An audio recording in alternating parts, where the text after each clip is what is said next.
This might be really hard for you to edit. You may find me Saturday morning still editing, you know. I'm I so might be sat in sorry. a corner in Taunton, like having a bit of a mental breakdown. People would be going, "Hi, Ash," I'd be like, "Leave me alone." That's usually me at those events.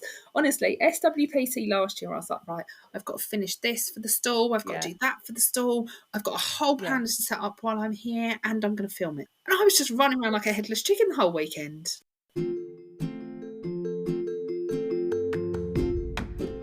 Welcome to the UK Planner Podcast. I'm Ash. And I'm Ari. This is your unofficial guide to the UK planner scene, with not much knowledge, But plenty of opinions. with plenty of special guests. Or sometimes just the two of us. Either way, We hope you enjoy. hiya. So this episode is with myself and Sarah from Scribbles by Starlight. Now, usually this is a very coordinated thing. I have everything set up. But as we started chatting, we basically got straight into the episode, didn't we, Sarah? We did. I think we got carried away a little bit, didn't we? Yeah. So we're going to play the episode now. Hopefully, we've covered lots of nice planner topics for everybody along the way. I think we've got a bit deep on occasion, but I'm sure it'll work out in the end. If you've seen me on YouTube, you know how much I can chat. We hope you enjoy the episode.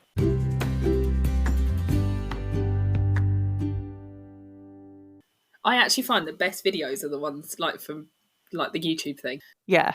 are the ones where I just switch on the camera and just start talking and let myself go, because it's just more natural, I suppose, and it's like how you think and how you communicate and all of that stuff. If I've pre-planned something, you get all the hesitancy and all the second guessing yourself of how you've said it rather than just saying it.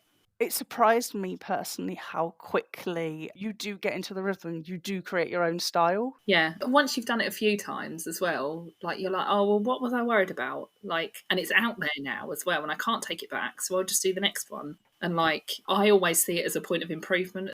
Do you find though that you can't watch a similar video to what you know you're about to record? Obviously a lot of your videos are about your business or about an event you've attended. But for example, for me, when I was like, okay, no, I want to start a podcast, I had to stop listening to any type of planner podcast because I was like, I'm then going to try and copy their style. I get a bit annoyed when I'm like, oh, I had that idea and you've beat me to it. But then equally, I'm a different person. So I don't see it as it's my video or theirs. It's kind of my video and theirs.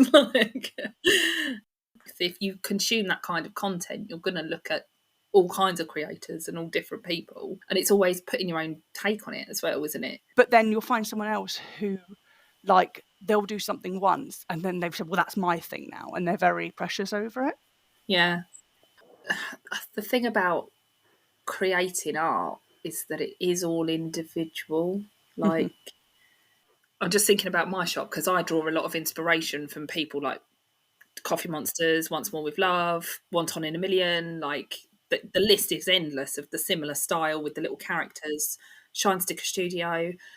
And drawing inspiration from them is one thing, but if I sat there with their design and then got a piece of tracing paper out and traced over it, or you can probably do that digitally, I don't know, but if you sat there tracing it, then that is going to be a problem. But if you're looking at it for reference images, then it's your own take on it, isn't it? It's never going to be exactly the same.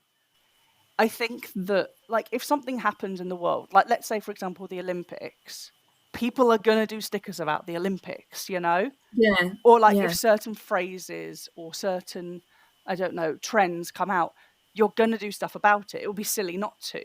Yeah, because I was just thinking about Barbie. When Barbie came out at the cinema, there were all of a sudden loads of stickers about Barbie, and you can get Barbie stickers everywhere. And but no one's going, hold on a minute, you're plagiarising the Barbie logo and the Barbie branding, because they're taking inspiration from it. They haven't lifted it and then put it on. I mean, I don't know what the rules are about it, because there's things about things being in the public domain when they've been going for however long, and that might be a bad example, but you get the idea. Like, isn't there the whole thing of at this point, art is just, everything's already been done, like nothing is truly original anymore. It's all just your, like you said, your perspective. Yeah. However much I'd love to be like really original with my recordings or my sticker shop or whatever, like I've got to take inspiration from other people, because otherwise I wouldn't have ideas and I wouldn't have a place to start. Like, I don't go into my YouTube going, oh, I have no idea what I'm doing. I sit and browse Instagram for like planner spreads and stuff all the time, and it's just naturally taking inspiration. I don't go, oh, I love that, I'm going to copy it, because if I did that, then I would tell, like, you have to reference somebody, don't you? You have to say, oh, I got this idea from such and such. Like when I think I did one about sticker folders, and I was like, oh, this is, it was from Rachel Beauty Plans, and I will credit her every day of the week for that, because it wasn't my idea. Yeah. But looking at spreads, you're like, oh, that's a good idea. Oh, I could use the pens in that way. And then you put them in your planner using that inspiration, even if you haven't necessarily recognised that you're using that inspiration. Like, yeah. I feel like this has got very deep very quickly. No, but like it's good because like it's what we've naturally talked about, Like I knew that when I asked you to be on this show, and I don't know if this has come from like a confidence of kind of talking to you for a few times, so I kind of know what you're about, for going, I don't need to come in with a list of questions. Like, and that's no offense to the people that I have had to do that to. Also, I was learning earlier episodes, so I was kind of learning it. But with this one, I was like, I know that we can just chat and Yeah. I think it helps that like I've met you a few times and like I know you now, but no, but at the same time, I can fill a silence, so you don't need to worry about it. But that's good because like ultimately, like I feel like when you're having to meet so many people, you have to kind of have that about, like, because it's very quick that you're going, this is who I am, this is my product, this is, what I'm doing. And like, if you have two kind of very shy people, it gets very awkward and it's like, oh, do they not like my product? Do they not, do I say something? Am I overselling? Am I underselling? But if you're just like, hey, this is me, I can answer your questions. My recent comparison is going to Stationery Fest and like being behind the stall when having people come up to the stall and stuff, and people that come over excited and animated, I'm like, I want to talk to you because I want to feed off of that, like, and I want to hear your feedback because it makes me feel really good about all of my products. But the people who are the shy and the quiet ones who just want to have a look around, I'm like, do I talk to you? Don't I talk to you? And I start second guessing myself, which is one of the reasons I took my big sister with me, because she is worse than me for talking to all and sundry. She would speak to anyone, like in a queue at the supermarket, she'll strike up a conversation and she'll just start talking to people. So I think that's why I took her with me for those moments where you're like second guessing yourself and you're like, do I approach this person? Do I not? Are they the sort of people that want to be spoken to? Because some people don't, and that's okay. I feel like a high intensity event like Stationery Fest, it's almost like speed dating. At other events, like especially because they're usually like 2 days, you might come, have a look, you'll do your initial shopping, you'll sit down, you'll do a workshop, you'll come back. Do you know what I mean? And it's like the slow game. Yeah. While I feel like with Stationery Fest, there were people there who were like, I have an hour. There is a lot of shops. I'm not going to get to all of them. And it was very much speed dating. First impressions were everything.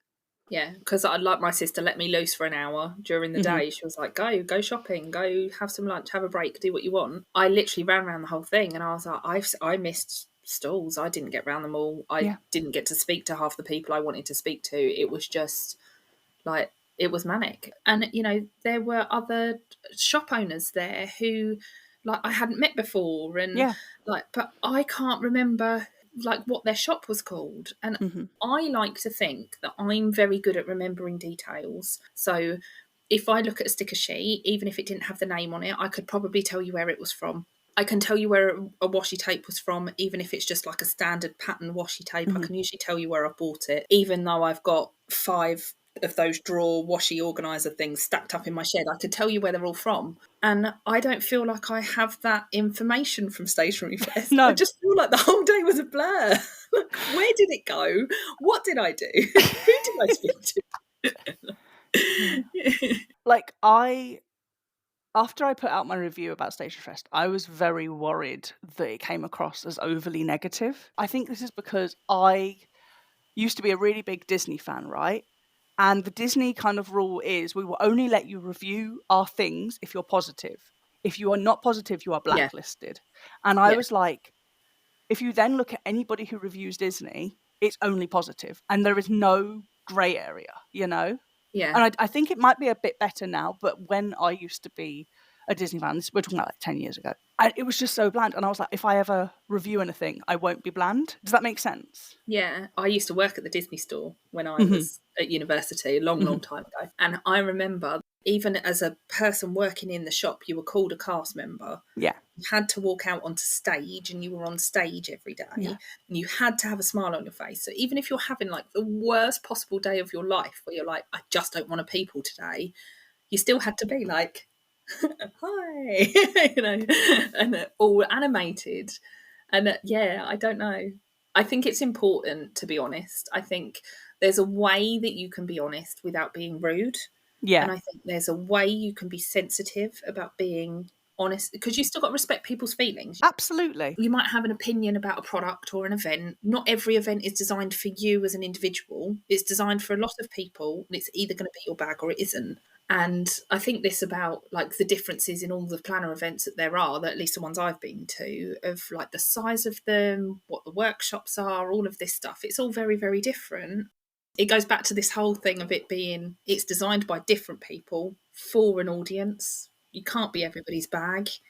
You're never going to be, you know.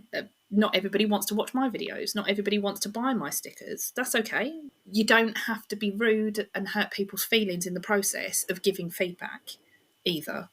If, for example, I don't know, I've said on my channel, this sticker sheet's not cut particularly well, like that's a shame, because it's a shame, but it doesn't reflect on the person that made it. Like they still put their time and effort in, and it's not going to stop me using them.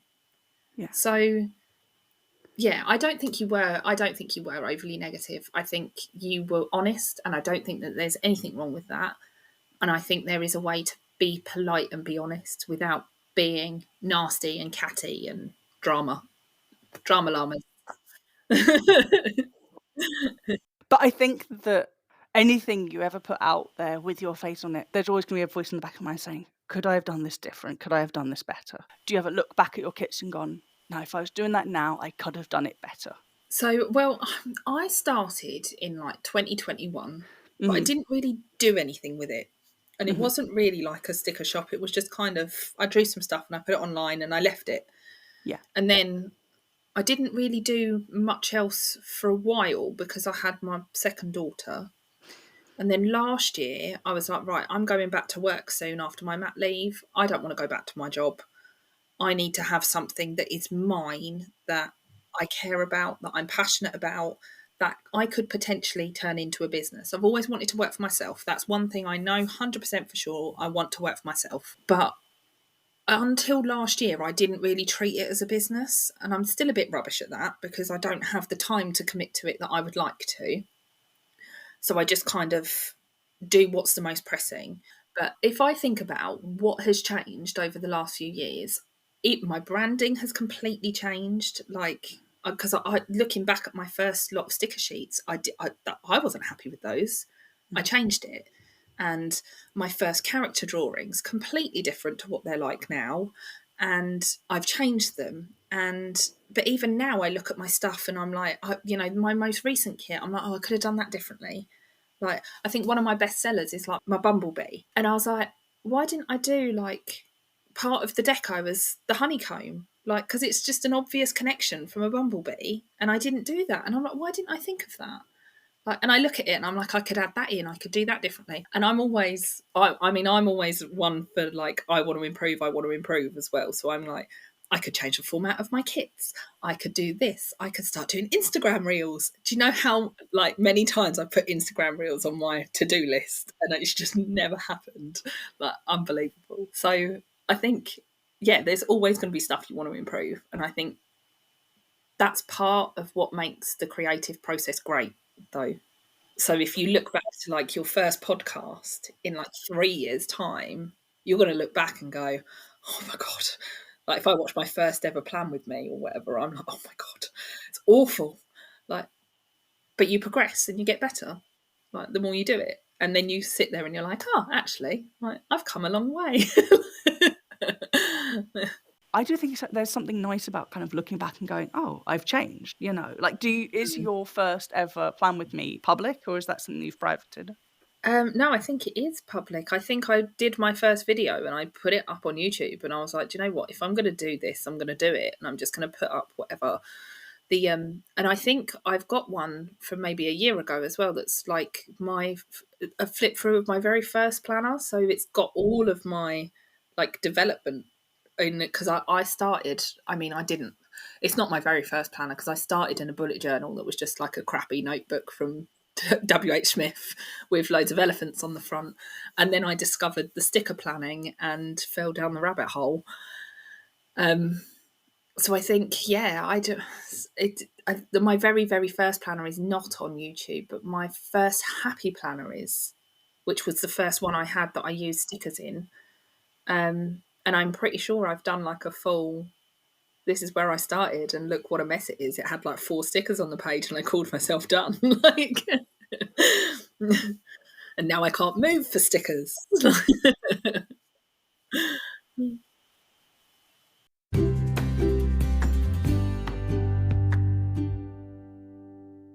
However much I would love to be the Emily Harveys of the world, and Emma did it, didn't she, from Sunshine Lane, and it just said, right, no, I'm done. I'm focusing on this, and this is me.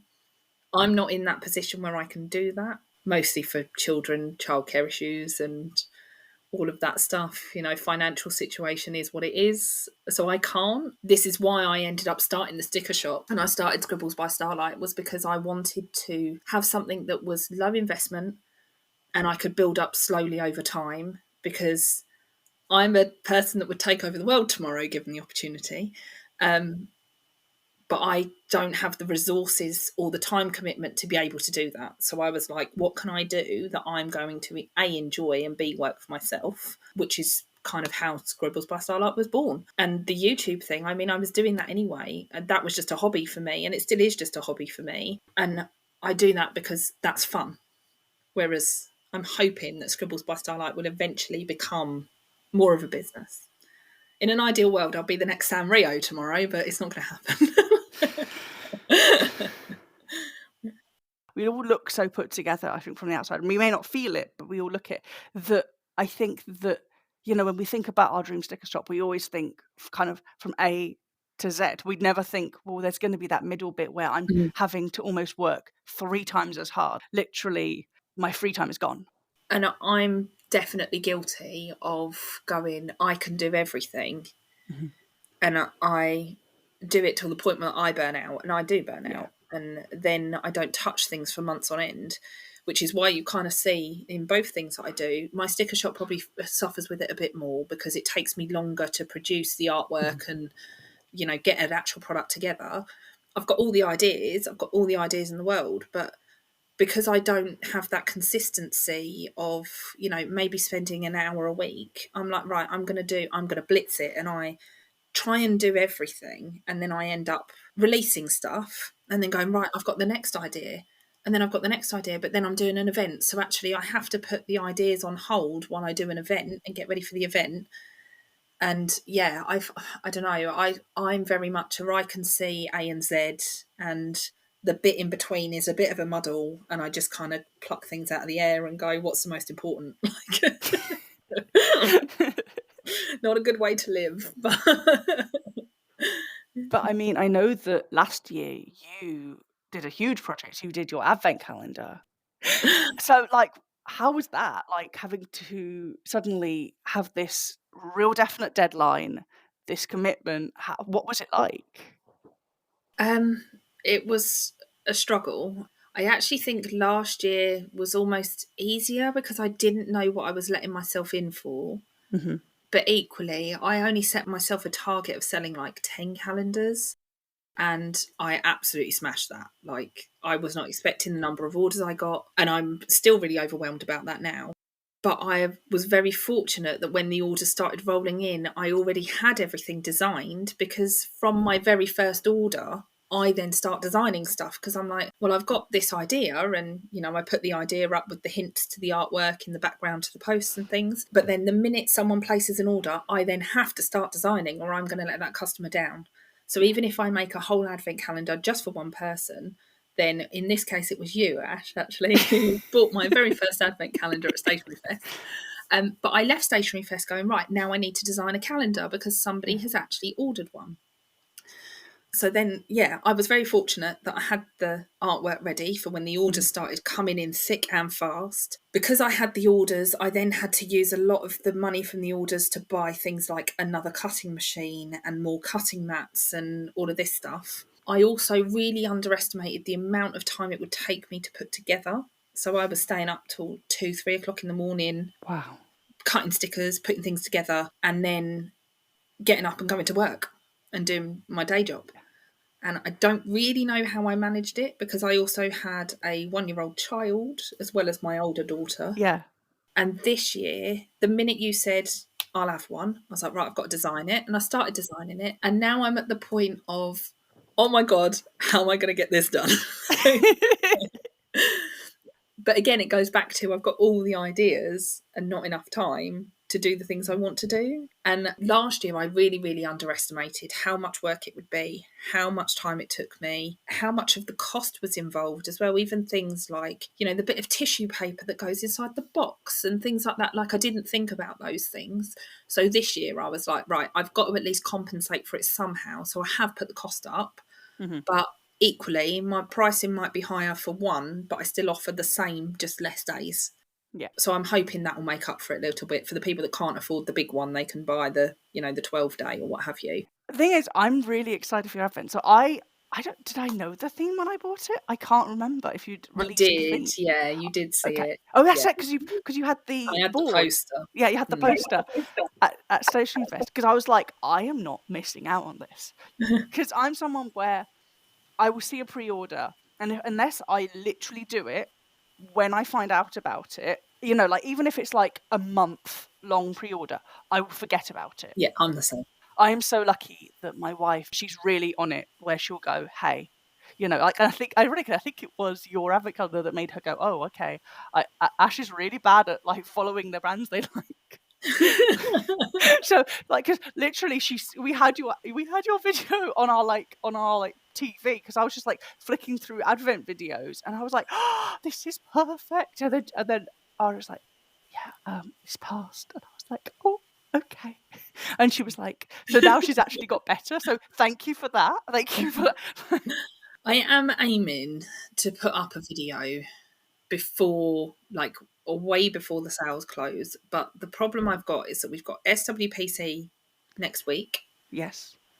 And then I've got to finish designing the thing. Then I've got to make a mock-up, and then I've got to film it and edit it. So whether I can or not, I don't know. But I've had less orders this year than I did at this point last year. So I'm hoping that will give me a bit more time to do that stuff and maybe leave it open a bit later.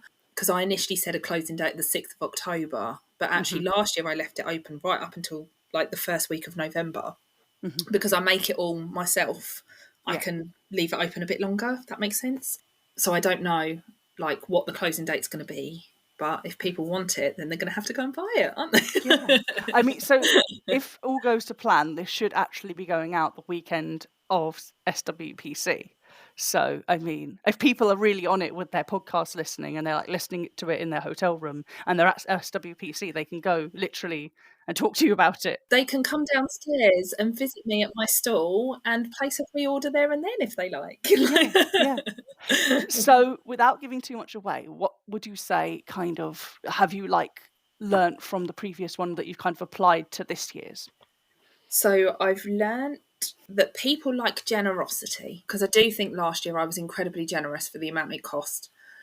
And whilst I'm putting the price up, I'm still trying to be really generous, because if it's me and I pay all that money for a calendar, I don't just want like a sticker in an envelope, I want some good stuff. So I'm trying to keep up the generosity with it. So like, I don't want to put in too much of the like functional stuff, and I never do, because I'm not a functional planner. I plan because I like stickers to like sticker bomb the page. So I try not to do too much of the functional stuff, but equally I understand like some of my best sellers are the functional stuff, and that's what people want. So it's kind of learning from last year that perhaps I didn't have quite enough of that, but equally not putting in so much of that it becomes boring for the people that want the characters and the fun stuff. And the other thing I'm doing this year is kind of like, it was mostly stickers last year. There was some papers and some vellum. And I think my bonus gift was a washi tape last year. Whereas this year, I'm doing the 12-day sticker only. And then I'm doing the 24-day that's stickers and stuff kind of thing. And I've called it the Colossal Cuteness because it's my big calendar and it's full of cuteness. And I'm kind of branching out of things that are just stickers and that kind of stuff. But it's only 1 or 2 products. One of them is so bespoke, and that's not the free gift. Ooh. But yeah, so I'm doing the free gift, which is a very, very, very bespoke thing. Mm-hmm. Everything down except for one part of it is not made by me. Mm-hmm. And then I've got another product it's not a similar product, but the theory's the same. So it's all bespoke, made by me, that's not going to be stuck in your planner. Wow. So yeah, because I do a lot of crafts. I don't just do planning and, stickering. Yeah. I do loads of other bits and bobs as well. And I'm kind of trying to pull from my different crafts into my calendar. And just to make it a really fun box of goodies, I want it to be like a Christmas present to yourself. And shouldn't it be? Shouldn't it be? And like, I love that.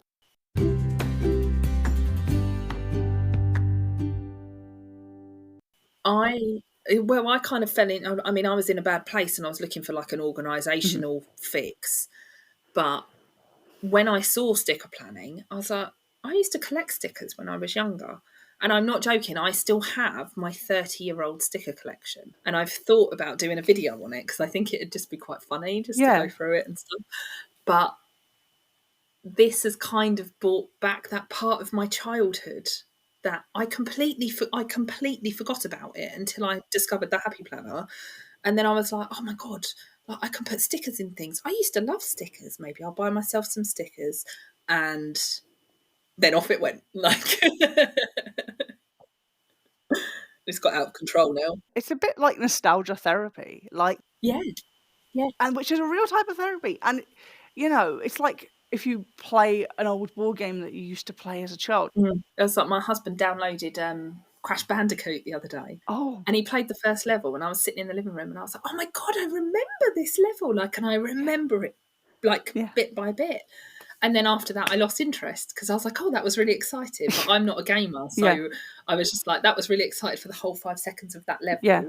And I don't really remember any more of it. I'm sure if I sat and watched him play it, I would. But I'm not the sort of person that sits around and watches him play games. I'm not interested. But yeah, like that was a full moment of nostalgia of like, oh my God. And I feel like that with a lot of stickers. Like I get quite squeaky about like Hello Kitty and the Care Bears and stuff, like, and I'm like, oh, that's really exciting. Like and I love Disney and like all the character-y type things and things that sing to you being a child, and like I love all of that stuff. And why not? If it makes us happy, then And I used to be quite shy about it as well. I don't know about you. Like when I first started planning, I was like, oh, I can't tell people I do this. Yeah. Like, and now anyone that will listen, I'm like, here's my planner. This is what I do. I was saying to a colleague, like, 'cause she was like, "Oh, are you off on holiday?" I went, "No, no, no." I went, "I've just come from a planner conference," and she thought I meant like it was like a work conference because I'm an admin, and she thought that I was like that, like my company had sent me away.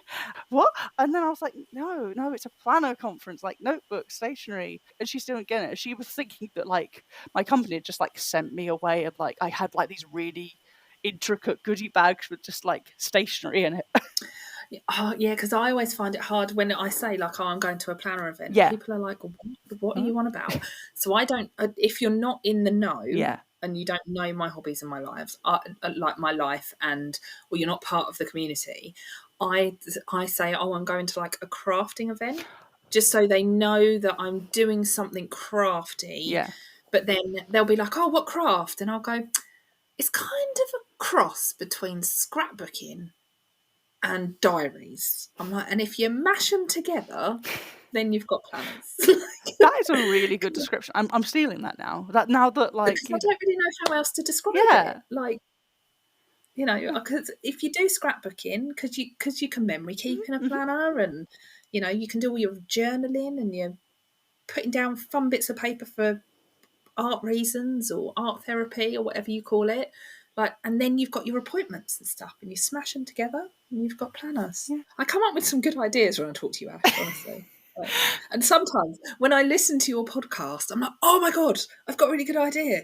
Like, you said something about stickers for something. I remember messaging you and going, I want to do that. That's still on my list. It was the filler sticker. I said that there should be The just like filler a big sticker, sticker, or like different sizes for like. Forgot to plan today. Yeah, I forgot to plan today. Like, couldn't be bothered. If people who've got like the Hobonichi cousin, and it's like, that is so much paper. Like, that is much worse than like when you haven't filled out a day in your weekly section. That you can kind of mess around with, but sometimes those like daily pages in your Hobonichi, they are intimidating. This is why I am not a Hobonichi planner, because I cannot cope with the thought of having all the dated single pages staring at me, like, fill me in. Because sometimes I like to just, in fact, I've done it a lot this year, where I've just put like the kit in my planner, and then we get to the point of writing stuff down, and then by that point I'm out of energy, so I'm done. Like, and then I won't write anything in it, but I will have done my setup for the week. Yeah. But even that, I feel like I've got to go back and back plan. Yeah. And so if I do that for a couple of weeks, I've got maybe 4-6 pages. If I do it for 2 to 3 weeks, I've got to go back and fill in. If I did that for a couple of weeks in a Hobonichi, I'd have like 21 pages that I've got to go back and fill in. And I personally just cannot commit to that. Just cannot. The pressure. I've given up. I'm going to be honest with you. Since that episode where I talked to my wife about this, I've given up. There is now, you know, it's ironic. At the end of last year, I had bought, actually, no, it was exactly a year ago, because it was last year's Scotland Planner Meet. I had bought Astrology from Gretel Creates, and I was like, next year I'm doing undated. And then Coffee Monster Co. talked me into getting a Hobonichi again, you know. Like, not personally, she didn't like contact me and was like, you have to do a Hobonichi, but like she really convinced me with her video, and I was like, oh, okay, I'll go back to Hobonichi, and I bought 3 Hobonichis. 3? 3. 3. I bought. Were they different sizes? So I got an A6, an A5, and then a is it a VEC? You know, the 2 books for the half. Yeah, the 2 books. Yeah, I got that. So I've never actually owned a cousin, because 2 years ago, I decided I was going to do an A5 Hobonichi as my memory planner, which I did not keep up with. But I wanted it for like my pregnancy and my newborn and all of this stuff. And I thought it was a great way to put everything in it. But I never got round to, I barely did anything in it, if I'm honest. Put some stickers down and left the thing. So I've never actually had like a cousin, because once I had that experience of I barely did anything in it, I sold the second half of the year. I then bought an A6 thinking smaller page, less to put in it, like I'll give that a go. Then that didn't happen either. So I was like, this is not for me, not for me. No. But I totally relate to you with the Astrology thing, because I was like, I'm going to have no commitment to it. It's just going to be what it is. Yeah.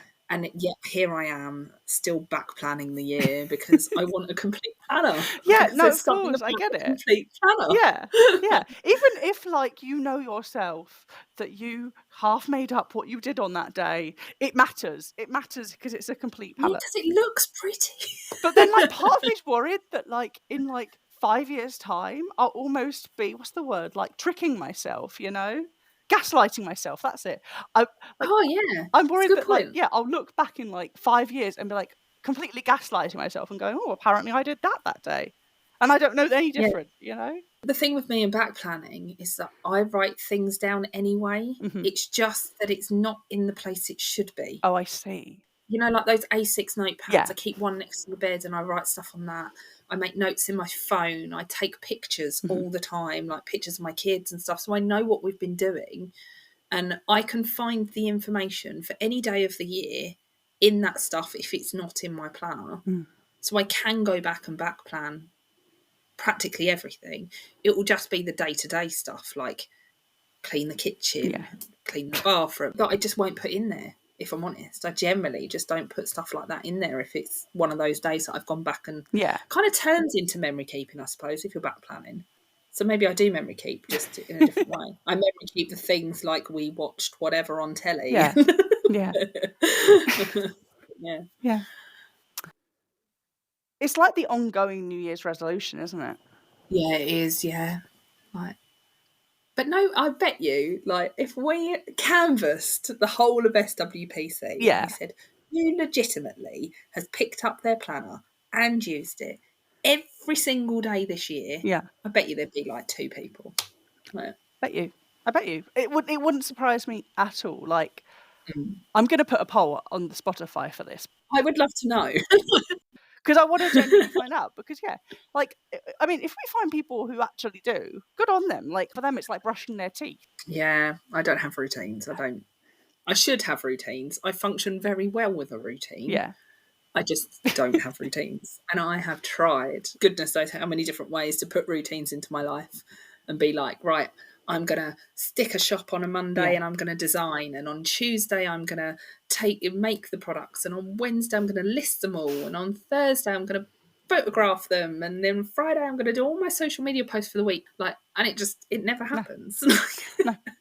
Like, if you compare my social media to how it was, ironically, before I had a podcast, when I just was doing reels and stuff, I was doing a reel a day. Oh my God. Well, I've never really done the reel. I don't do the shorts and the reels and the TikToks because I don't know how to do them. I've never, I didn't even really use Instagram until maybe 2 or 3 years ago because it just wasn't a thing. Like, I was the Facebook generation and we used Facebook. And then when Instagram came out, I went, nah, thanks. I don't need more of that in life. I'm also the sort of person that hates having a phone. So... I don't need more social media. Fair. I need less. I didn't have an Instagram before I did planning. Yeah, I'd set up a private one. Oh God, ages ago.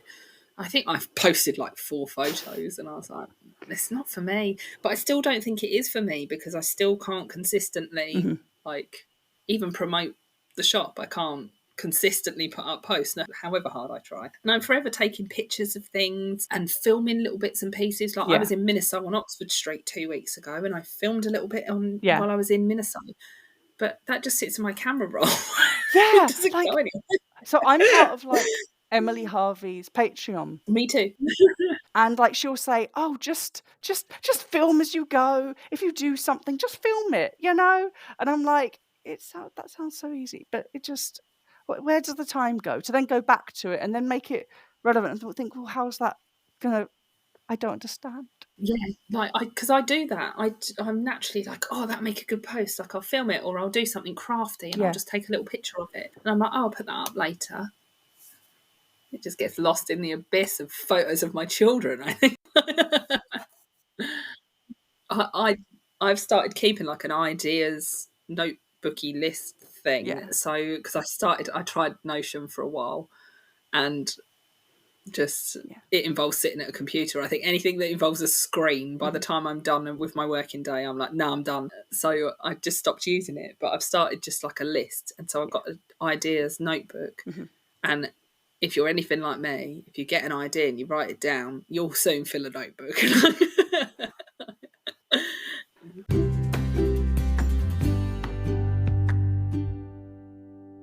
For me, my kind of goal for my 1 year anniversary of my podcast is just keep it going. It doesn't die out, if you know what I mean. Yeah, that's the same with me on YouTube. That's exactly what I do on YouTube. But what would you say, if I said to you, September 2025, what that would have changed or that would be different with your business, would you say, for 1 year? I think, I don't know, because a year's difficult, because a year's not that far away. And I only say that, and I think it's since I've had children, like time goes so much faster, particularly when they start school, because you're galloping through half terms. So I don't feel like a year's that far away for me to be saying where I want to be.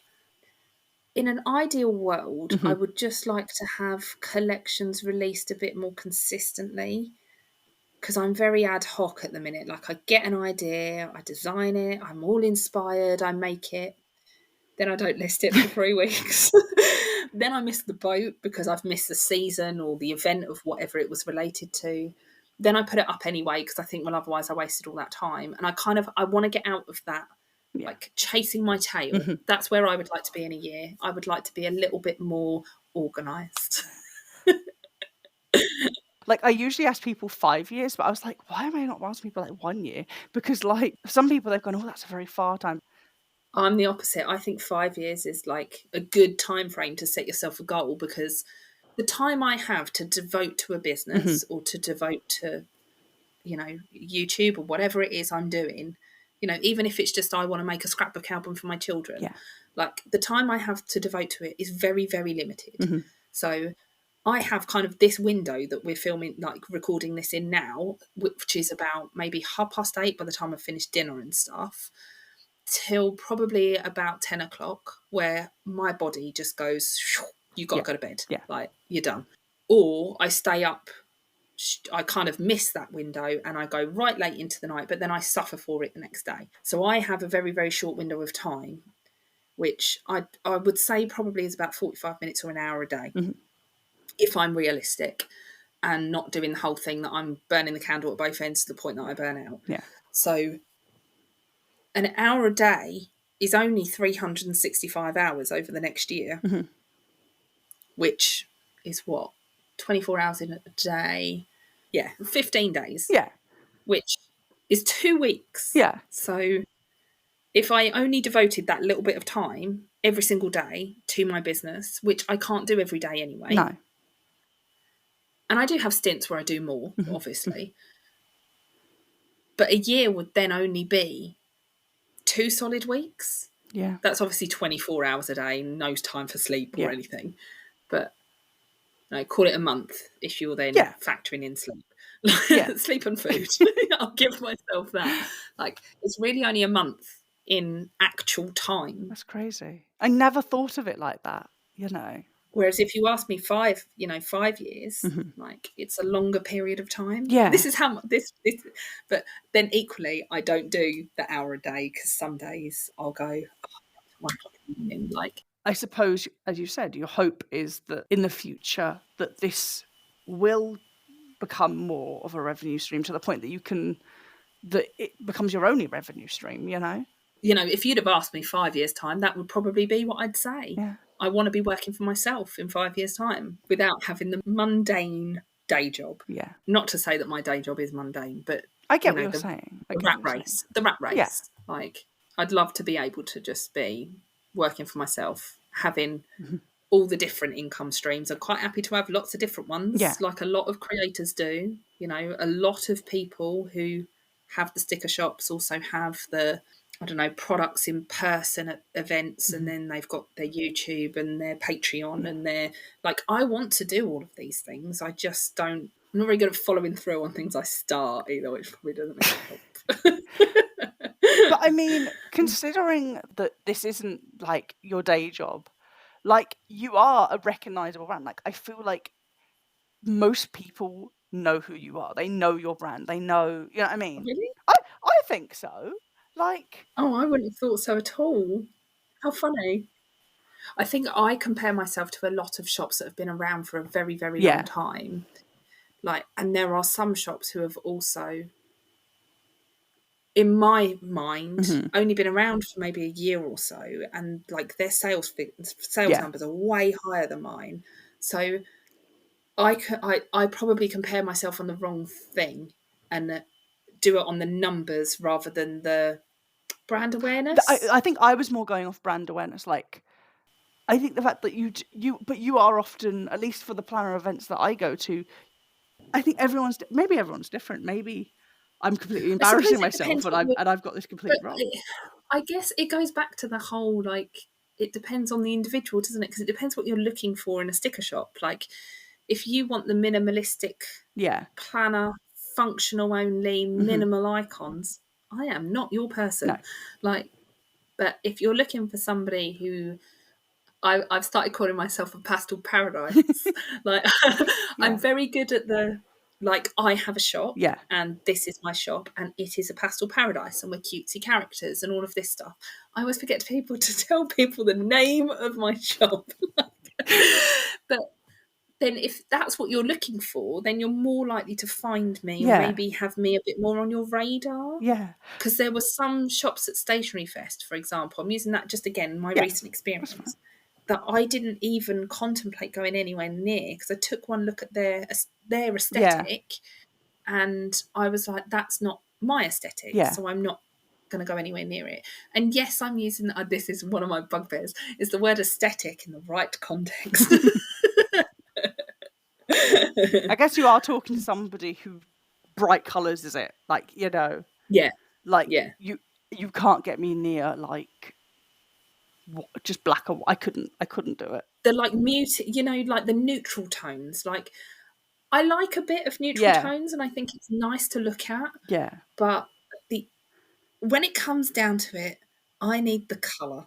Like, and I've started calling myself a pastel paradise, but actually I do a coloured stuff as well. Like, I'm very much into my rainbow. Like, all the colours, all the things, all the stickers for everything. Like, that's kind of my style and that's what I'm trying to get into my sticker shop. It's just it's coming very slowly in dribs and drabs, but I will get there. Yeah. I guess also because I was thinking about it in the sense of like, obviously when you go to an event, the organisers, they're going to get more than who's actually there, right? And I always think of it this way, like, maybe I should be asking, like, the next time I interview someone who runs an event, I should ask this, because like, you're gonna pick who you think people are willing to buy a ticket for, you know? Oh yeah, that's true. Yeah. So I guess that's again why I think, well, you're a very recognised brand. At least 3 events off the top of my head I can think of that I've seen you there. You know, someone's gone, yeah, no, I think this person would draw people in, or I think this would make a really good addition to my event, you know? See, I think because I do the YouTube thing as well. Yeah. My mind tells me that they want me there because they know I'm going to talk about it afterwards. But I don't know if people really know the connection because Scribbles by Starlight is my sticker business and that is what that's about. But then Messy and Beautiful, the whole intention is that I use other people's stuff and not just my own. Like, there's a bit of my own and there's a bit of Scribbles by Starlight in there. But the whole point was that I wanted to be able to share the things I love. And that's kind of my personal love rather than my business. So I don't know how much people know that they cross over as well and that it is all just me. Like, if you look up most events, ironically, Messy and Beautiful always comes up. Like, when I'm like looking up like old videos, you've been to a lot of events and you're very good at capturing an event. How do you film? I don't know how you get so much content. Because like I never see you like running around, but I get like all these like, I'm like, again, like I wouldn't know it was you unless I knew it was you, like I knew your voice that well, you know? Yeah. I'm quite careful when I film people at these events as well because I know that not everybody wants to be seen on camera. Yeah. So, or like people are worried about their conversations being heard, and I'm like, don't worry about your conversation because I put music over the top. Yeah. Like, don't worry that I'm filming what you're doing because I'm filming what you're doing on the desk. I'm not filming your face. Yeah. Like, and some people wave at the camera, and so if they wave at the camera, I tend to leave that in. But if they sort of go, "Oh no, don't look," like, then I just chop that bit out. Edit around it. And I don't know, I just do little bits here and there and I do it a lot. So I do lots and lots and lots of little sections and then I sit down and I bump them all together and then I go, right, I like that bit, but I don't like those two. So I'll take those two out and I work my way through it. But those videos of events take me forever to edit. And you're very good at going, this is my haul video, this is my at the event video. I'll be honest, it took me a while to realise, oh wait, no, that's Sarah. Yeah, that's a good point, actually, because I suppose unless you watch my YouTube channel, you don't know, other than I've started crossing over the Instagram a little bit now, but beforehand it was two completely separate entities. Yeah. So yeah, I don't know. Like maybe I am a recognisable brand and I've just never had that appreciation for it. Like, because you get so stuck in your business as well that you Yeah. forget like to look outside. Do you know what I mean? Mm-hmm. Like, so I just focus on like the next thing I'm designing or the Yeah. next thing I've got to make for an event or Yeah. like those kind of things. But the other thing I do is I proactively go, right, there's an event coming up. We want some freebies. I'm like, yep, you can have them. You know, Yeah. like, because even if that doesn't turn into an order now, it might do later down the line. Yeah. Again, it's just that building that confidence that actually I'm here for the long haul. I'm not somebody Yeah. that's pop up for a little while and then disappear. And I do second guess myself, and I do talk about closing these things down and just saying, no, I'm done. I'm just going to do me and nothing else. But yeah, I'm still going, and I am planning on still going. And Yeah.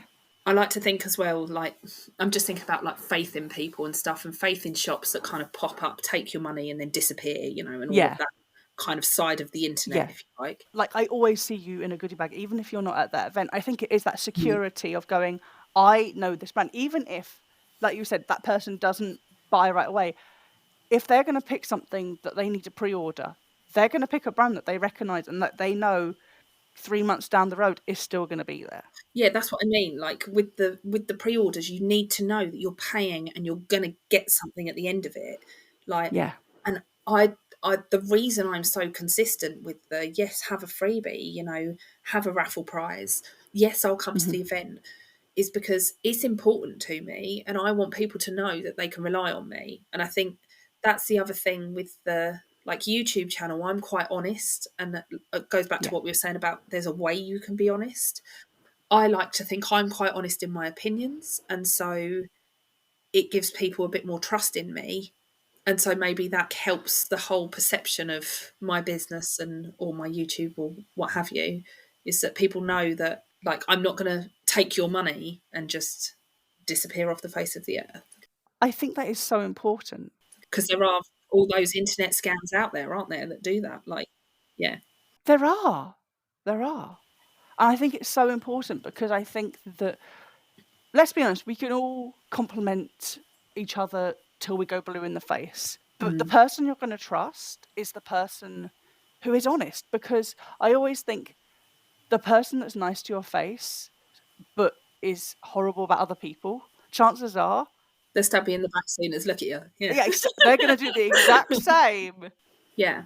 And like, I'm not saying I don't ever say anything negative. Of No. course I do. And also, like, I wouldn't say, you know, unless it's to my husband and I've come home and gone about life, like, but I'm not going to get on the internet and start trashing somebody. And I mean, if they trash me, who knows? Yeah. Like, maybe. Like, but I like to think that I've got an appreciation for people's feelings, Yeah. and that behind even the cattiest of masks is somebody underneath who's probably quite sensitive, and they're saying things for effect, maybe, like rather than and for the reaction, than they actually genuinely mean that about somebody. I don't know. It's hard when you haven't got like a specific point of reference. Do you know what I mean? I'll give you an example for this podcast. I could like be super nice to you and then be super nice to the next person. And again, it's like that Disney effect of, but then like you can't love every brand. I'm sorry, you can't love every sticker brand. You can't love every planner of that brand, you know? And I'm sure there's been shops that I've had problems with over the years. I didn't then go on Instagram and splatter it everywhere, but me being a little bit miffed is not a reflection upon that person as a person. No. And it doesn't mean I need to start calling them all the names under the sun just because I'm not happy with how my order went. Like, there's a big difference between saying I don't like your shop, I don't like your brand, and I don't like you as a person. Like I could say to you, you know what? You sent me a sticker sheet that is damaged. And that's not me saying that you as a person is damaged, you know? Yeah. And like, I was thinking, I've seen someone put up a post on Facebook a little while ago that was about like reviews. So when you're Yeah. leaving a review for somebody, like, unless it is like a really bad experience, Hmm. if it's just, it's all right, like it did what it said on the tin, 5 Yeah. stars, because you are supporting that small business moving Yeah. forward. And if you go on and like if one of my sticker sheets, for example, was cut Hmm. with a line right down the middle of it, I would hope that the person that received, not that I would ever let anything leave like that, but mistakes happen, people make mistakes. But I would hope that whoever receives that would contact me first and say, Yeah. look, here's a picture. There's a great big line down the middle of it. Like, someone's got a black marker and drawn a line. And one of my kids has drawn on it before it's left Yeah. the Yeah. house. Well, then I would say, okay, let's see what we can do. What can we do to resolve it? Yeah. What can I do to make you feel better about my Yeah. products? That then doesn't justify, or if that were me and I received that and I said to the shop owner, I've got this problem, Yeah. their customer service is then a good thing. Yeah. They've resolved it, what have Yeah. you. I then go on and I leave a 5-star review, because whilst the product wasn't to my satisfaction initially, they've done Yeah. what they can to rectify it, and therefore Hmm. 5 stars. Like, even if, it was a couple of days late, I'm a bit annoyed. Like, Yeah. that doesn't warrant a 2 or 3-star No. review, because that's having a knock-on effect on their business longer term. Yeah. Like, you're not grading someone for an Oscar. Like, Yeah. you're either going to support the business or you're not. And actually, if you're not, you're better placed not leaving a review at all Yeah. than you are leaving a negative review. Because at least then you're not having a direct impact on their No. future business, unless it is disastrous. If it is disastrous, If someone's not contacting you and like, you know what I mean? Like they're not responding. or, oh, I got this sticker sheet with a great big line down the front. Oh, well, your problem, not mine. Yeah. Like, then yeah, fair enough. Like, Yeah. But then I've also seen people, they have an issue, the issue gets resolved. So people will still put a bad review, take a photo of the original item and go, look, they sent me this. They forget to add the bit of the person then sent them a replacement, that they yeah, apologised. yeah. And I think that's important, because I would say most genuine small businesses Yeah. are people who really, really do care about the things that they send out and the things that they're giving to other people in their orders, and the fact that people have spent good money on them. So when the mistakes happen, they beat themselves up about it. Yeah. And I'm one of them. If I make a mistake, I beat myself up about it.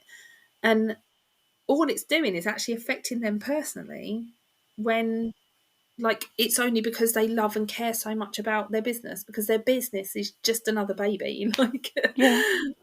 some people have Yeah. their animals, some people have their children, and some people have their businesses, and some people have all of them. Like, it's just another baby for them, isn't it? Like, Exactly. I think everybody who owns a business, whether it's a huge corporation or it's a lemonade stand, they care deeply about it, you know? I think that's important. It's like people forget that restaurant workers are people. I think people forget that business owners are people. And I have to say, when I get a good review and someone Yeah. makes a nice comment, I'm like, oh my God, look. And I Yeah. show it to Yeah. my husband and I show it to my parents. And I'm like, look, Yeah. everyone, someone left me some really nice comments. Like, Yeah. and it makes me feel this is genuine. Like, it makes me Yeah. feel really excited and really happy that somebody felt like that because of something that I made for them, Yeah.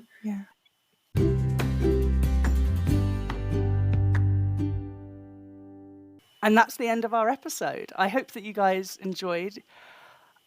We definitely covered a lot of topics. I don't know how linear that episode was. We're still laughing about it now. But we did mention your advent calendar. Sarah, do you want to tell us a bit more about it? Sure. So my Shop Scribbles by Starlight can be found on Etsy. I am only on Etsy at the moment, and I am doing 2 advent calendars. So one is the Colossal Cuteness calendar that is a 24-day calendar, and it's £65 plus postage, and I do ship it internationally. So for that, you'll get 24 days. And then I also do a condensed version that's a sticker-only calendar that is my cuteness calendar for £35 plus postage. And I'm hoping to get them shipped kind of early mid-November to make sure that they reach everyone on time. Again, both of them shipped internationally. The Colossal Cuteness calendar is stickers and stuff. And then the cuteness calendar is predominantly stickers. So if you are inclined to order both, just know that you'll get just some duplicates. Thank you so much. And I just want to say thank you so much for inviting me to be on your podcast as well, because not only have I been really excited about this, but it's been so much fun sharing this evening of chit chat with you. And I'm just really, really flattered that you asked me to be on. And yeah, I've had a great time. I'm very glad that you enjoyed yourself, and I am so hoping that we can do this again. I will happily come back whenever you will have me, because it's been great fun, and I hope that other people enjoy listening to it as much as we have recorded it. We hope that you enjoyed this episode, and we hope that you'll listen to the next one. Bye, everyone. Bye.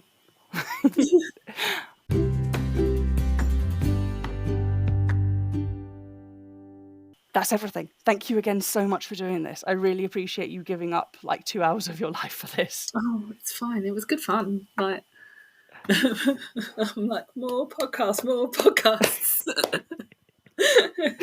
But I'll see you next weekend anyway. Yeah, won't I? I know. That is Yeah. it's absolutely crazy to me that how I'm close so it is.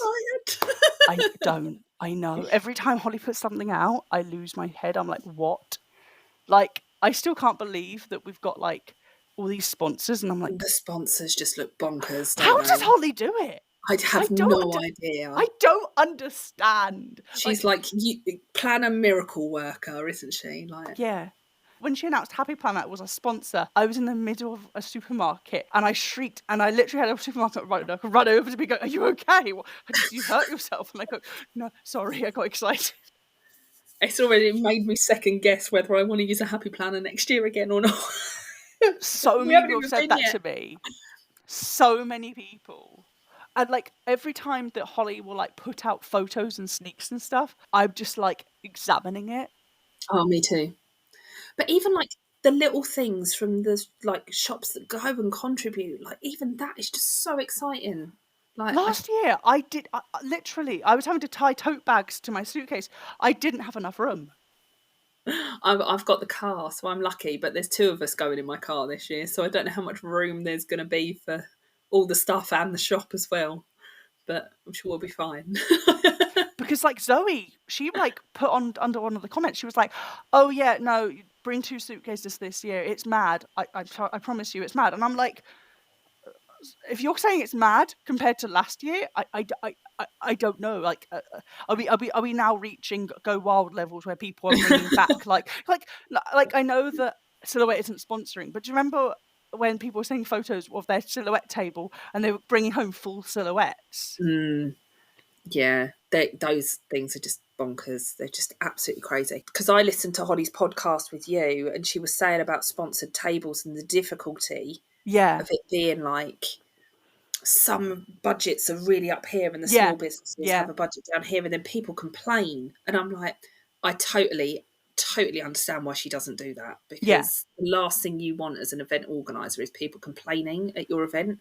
And it's all about just, I mean, I'd probably be a bit miffed if I got a packet of stickers versus a whole silhouette. Like I'm hoping that SWPC this time for me is going to be a real like re-spark my planner joy, because I'm going to be around the people doing the thing, the people I love doing the thing I love. Like, and you get a real opportunity to talk to people and really connect with people, you know. I think Holly's really thought about that this year as well, actually, looking at really like has a breakdown of how much time you've got in between stuff. I think she's really thought about the social side of it.